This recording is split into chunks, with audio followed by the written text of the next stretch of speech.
OKA, diz-me cá, tu já experimentaste, já utilizaste alguma inteligência artificial para te ajudar na criação de casos de teste, de cenários de teste ou de dados de teste? Abro assim este vídeo com uma pergunta e vou querer saber aqui abaixo nos comentários se sim ou se não. Deixa-me saber se já experimentaste ou não. E porquê que eu faço esta pergunta? Porque existe ainda alguma contenção em dizer abertamente que sim, eu utilizo inteligência artificial no meu dia a dia para me ajudar no meu trabalho, para que a inteligência artificial, a IA, colabore comigo para me tornar muito mais eficiente, para me ajudar a poupar tempo, para me ajudar a pensar mais além. E embora não exista magia nenhuma aqui por detrás desta facilitação de trabalho, porque é importante que nós sejamos conhecedores daquilo que nós estamos a pedir à máquina, nós sejamos hum, bem instruídos para que possamos dar boas instruções à máquina, aqui a utilização da mesma palavra. Portanto, existe aqui uma necessidade de um conhecimento sobre prompt engineering por parte dos QAs para que a sua utilização da inteligência artificial seja mais efetiva. E se não sabes o que é isto do Prompt Engineering, se chegaste agora aqui, eu já gravei um vídeo e está disponível no canal, vou deixá-lo agora linkado neste momento aqui no vídeo para que tu possas assistir depois, mas é com base neste Prompt Engineering que nós vamos receber da inteligência artificial, da interação que nós temos com ela, os melhores resultados para os nossos pedidos e para aquilo que nós precisamos. Mas existem alguns desafios associados à utilização da inteligência artificial para esta facilitação do nosso trabalho. E alguns desafios são do conhecimento comum, existem outros que só quando deparados com os mesmos é que nós vamos atrás da solução. Então decidi gravar aqui hoje este vídeo para falar sobre alguns destes desafios.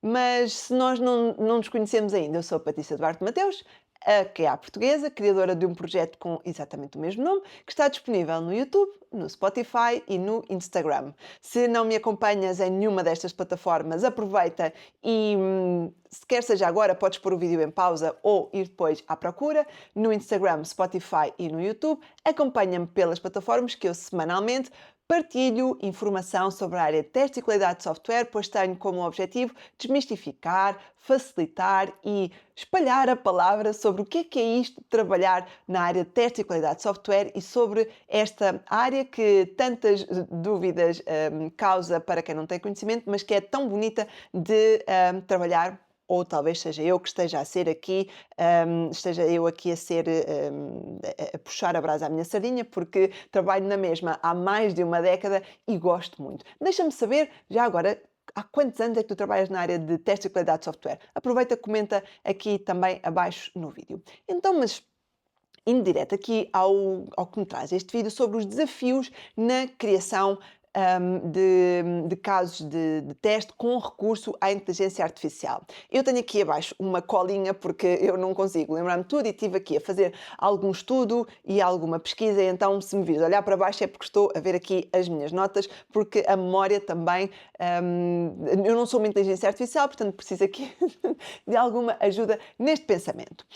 Então, os desafios são vários e, embora existam alguns que já são conhecidos, existem outros que só quando nós começamos a trabalhar é que nos deparamos com os mesmos. E quando nós decidimos utilizar uma inteligência artificial, quer seja a título individual ou uma que seja escolhida pela equipa, há que saber trabalhar com a mesma.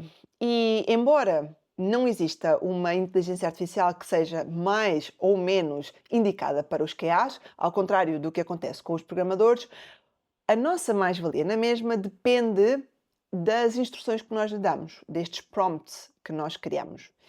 Mas para que nós possamos criar uns bons prompts, portanto, umas boas instruções, nós temos que perceber o que é que nós queremos. Nós temos que ser conhecedores do nosso produto, dos nossos objetivos, do que é que nós queremos testar. Portanto, nós temos que entender o contexto. Porque sem entender o contexto, como é que nós vamos conseguir explicar, entre aspas, à máquina o que é que nós vamos testar, qual é que é o nosso objetivo, quais é que são os parâmetros de entrada, quais é que são alguns desafios que possam existir. Se são testes que nós iremos executar apenas em browser, ou será também numa app de telemóvel? Será que são testes de acessibilidade? Será que são testes que depois serão adaptados para a automação? Tudo isto é importante nós darmos, portanto, fornecermos à inteligência artificial quando vamos ao seu encontro, quando vamos utilizá-la para que nos ajude a criar casos de teste. E quando nós vamos, e eu agora identifiquei-te aqui alguns pontos que nós temos que, hum, que ter em alerta e que nós temos que entender do nosso contexto, isto vai fazer com que os pedidos que nós vamos fazer à máquina se tornem ou se possam tornar um tanto ou quanto complexos.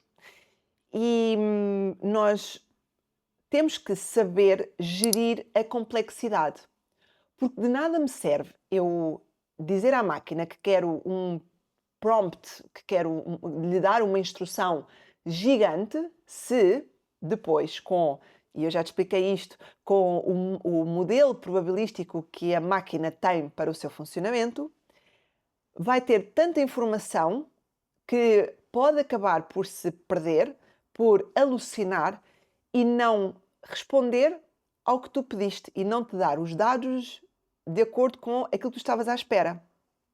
E depois o que é que vai acontecer? Vais achar que trabalhar com a inteligência artificial não é benéfico, afinal não nos facilita tempo, não nos facilita trabalho, porque ela pode-te devolver muito conteúdo que pode ser lixo, que não seja efetivamente necessário para o que tu queres, que pode não ir efetivamente ao encontro daquilo que tu estavas à espera de obter.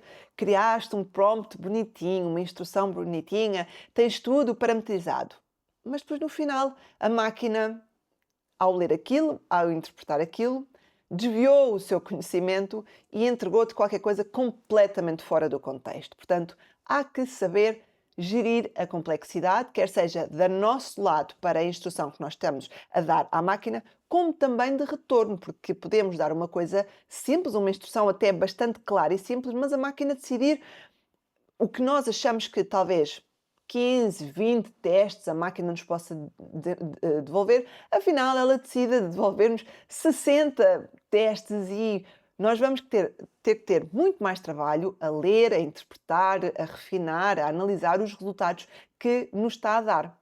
Porque muitos desses resultados podem ser falsos, podem ser alucinações, podem ser desvios da realidade que a máquina teve porque, no seu método probabilístico de trabalhar, ao ler, ao interpretar, ao, ao, ao, ao, ao detalhar aquilo que tu escreveste, ela decidiu inventar. Porque acontece e não está a inventar por mal. Ou então pode estar a dar-te um resultado falso porque não tem um resultado que efetivamente vá de encontro àquilo que tu queres, mas ela acha que sim. E então, para te agradar, porque novamente a inteligência artificial tem como objetivo agradar-nos, ela vai dar-te um resultado que para ti de nada é benéfico, mas para ela vai-te satisfazer, acha ela.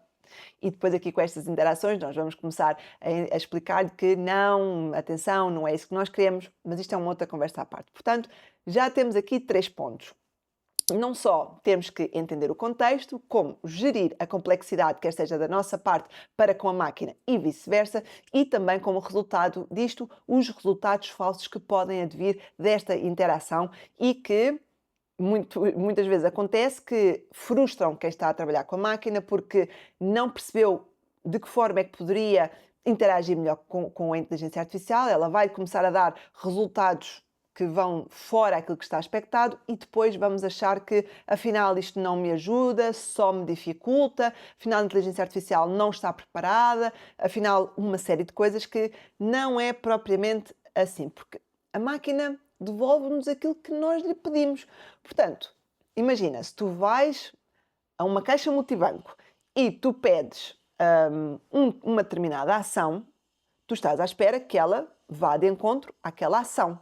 Por exemplo, tu pedes para te levantar dinheiro, tu estás à espera que ela te retorne o valor que tu estás a dar. Tu não estás à espera que tu peças para levantar dinheiro e ela afinal vá para um pagamento de serviços ao Estado. Portanto, tem a ver com as instruções que nós vamos dar, o resultado que ela nos vai dar e sempre com a perspectiva de que os resultados podem ser alucinações, podem ser desvios, podem não ser de encontro àquilo que nós estávamos à espera. Por isso, muito conhecimento nós temos que ter do que nós estamos a pedir e também de saber analisar e ter espírito crítico para perceber o que é que a máquina nos está a devolver. Porque esta informação que a máquina nos está a devolver, de tempos a tempos, nós vamos provavelmente ter que atualizar os nossos casos de teste ou ter que pedir mais casos de teste. E por conta desta forma probabilística que a inteligência artificial trabalha, de cada vez que tu interages com ela, vai devolver-te resultados diferentes. Porque provavelmente tu deste uma palavra diferente, ou a tua instrução foi diferente, ou ela entende que se calhar desta outra forma é melhor. E, portanto, um outro desafio que existe na utilização da inteligência artificial para a criação de casos, cenários e dados de teste é que nós vamos ter de fazer aqui alguma manutenção desta informação e esta manutenção vai requerer conhecimento da nossa parte para que possamos instruir a máquina para nos ajudar nesta manutenção dos dados, manutenção dos casos de teste, manutenção da informação. Porque nós não devemos estar à espera de pedir a informação e esperar que ela nos devolva exatamente a mesma coisa, porque a própria máquina evolui, porque a própria máquina, os modelos de linguagem que ela está a utilizar, vão ser diferentes. Portanto, de cada interação que nós temos, ela vai ser conhecedora de outro tipo de informação. E ao acontecer isto, a informação que nós vamos receber de volta vai ser diferente. Portanto, esta manutenção tem que ser feita de uma forma cuidada, de uma forma conhecedora e tem que, por parte das equipas, ser estabelecido de quanto em quanto tempo é que é importante nós irmos rever aquilo que existe. Tal como é feito com os nossos testes de regressão. De X em X tempo, nós temos que ir ver se os testes de regressão ainda fazem sentido, se têm que ser atualizados ou não. Imagina que tu pediste à inteligência artificial para te criar os testes de regressão. De X em X tempo, tu vais ter que rever esses dados, vais ter que rever essa informação. E pode ser aqui um desafio utilizar a inteligência artificial para fazer essa manutenção ou depois fazer a manutenção com a manutenção de informação que tenha sido criada pela inteligência artificial.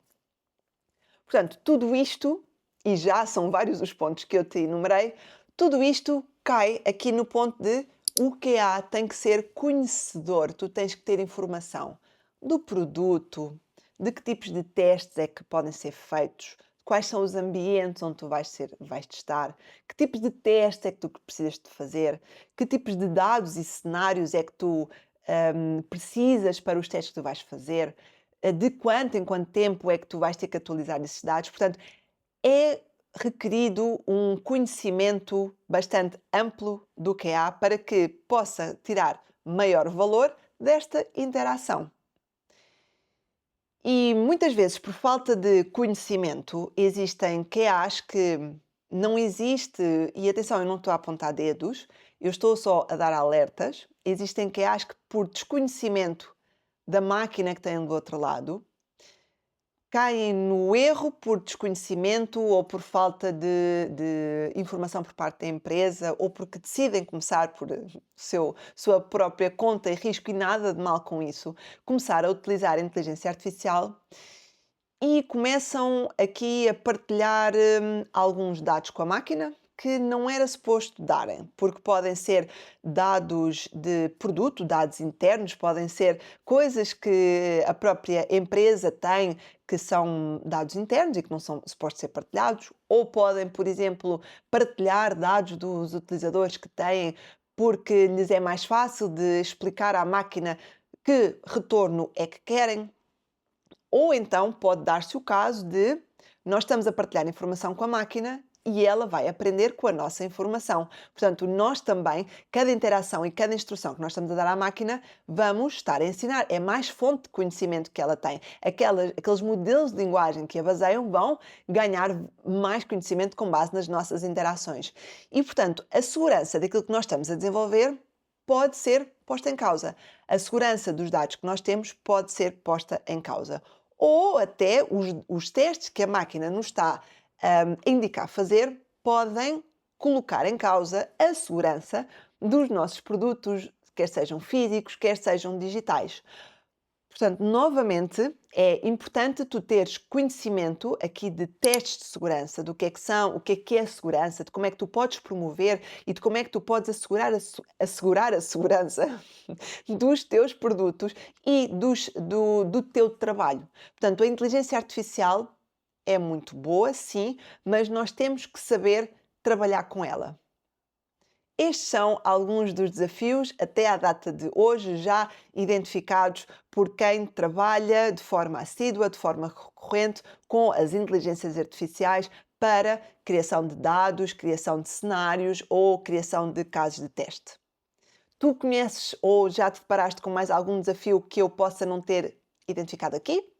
Caso afirmativo, partilha nos comentários que eu vou não só gostar de saber, mas também ajudas a comunidade que me acompanha e que segue também a ficar alerta sobre outros desafios que possam ser inerentes à utilização da inteligência artificial para a criação de casos, cenários e dados de teste e que sejam importantes manter em alerta. Se tu me acompanhaste até aqui e ainda não és subscritor do canal, aproveita agora, subscreve, deixa o teu like, quer seja no YouTube, quer seja no Spotify, porque me ajudas a crescer e também a chegar mais longe e acredito que o valor do trabalho que eu aqui partilho seja benéfico para todas as pessoas que trabalham na área de testes e qualidade de software. Sem mais por agora, obrigada e vemo-nos no próximo vídeo.